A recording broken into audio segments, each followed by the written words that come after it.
નડિયાદ અને પોરબંદર છાયાને મહાનગરપાલિકાનો દરજ્જો મળ્યો. નાણામંત્રી કનુ દેસાઈએ કરી જાહેરાત. ગુજરાતમાં વધુ 2 નગરપાલિકાને મહાનગરપાલિકાનો દરજ્જો અપાશે. આજે વિધાનસભા ગૃહમાં નાણામંત્રી કનુ દેસાઈએ પોરબંદર છાયા નગરપાલિકા અને નડિયાદ નગરપાલિકાને મહાનગરપાલિકા તરીકે દરજ્જો આપવાની જાહેરાત કરી હતી. અગાઉ 7 નગરપાલિકાને મહાનગરપાલિકાનો દરજ્જો આપવાની જાહેરાત કરી હતી.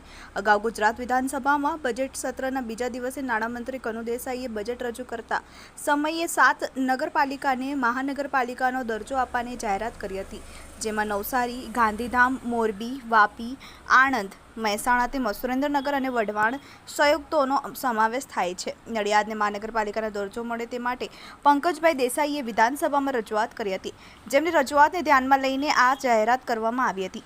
રાજ્યમાં કુલ 17 કોર્પોરેશન અસ્તિત્વમાં આવશે. ઉલ્લેખનીય છે કે નડિયાદ સરદાર પટેલની જન્મભૂમિ હોવાથી ખાસ તબક્કામાં પ્રાધાન્ય અપાયું છે. નડિયાદને મહાનગરપાલિકા જાહેર કરતા વિકાસના દ્વાર ખુલશે. નાણામંત્રી કનુભાઈ દેસાઈએ નડિયાદને મહાનગરપાલિકા જાહેર કરતા પંકજભાઈ દેસાઈએ વિધાનસભા ગૃહમાં સરકારનો આભાર માન્યો હતો. અગાઉ આણંદને મહાનગરપાલિકા જાહેર કરાઈ હતી. આ સાથે જ રાજ્યમાં કુલ 17 કોર્પોરેશન અસ્તિત્વમાં આવશે. Bureau report, TV18 news, Nadiad.